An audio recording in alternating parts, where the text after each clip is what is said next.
Olcha ishqibozlari yaqinroq keling, sizlar uchun juda ham mazali retsept bilan keldim. Xona haroratida yumshagan margarinni yaxshilab ko'pirtiramiz, so'ng ustidan shakar solib, yana yaxshilab ko'pirtiramiz. Ustidan 5 dona tuxumni bittadan chaqib mikser qilamiz, so'ng un, kabartma hamda kraxmal solib bitta aralashtiramiz.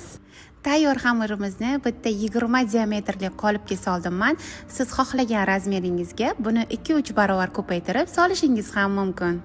Hozir aynan olcha mavsumi, shu uchun olchadan foydalaning. Siz o'rniga olmadan foydalansangiz ham bo'ladi.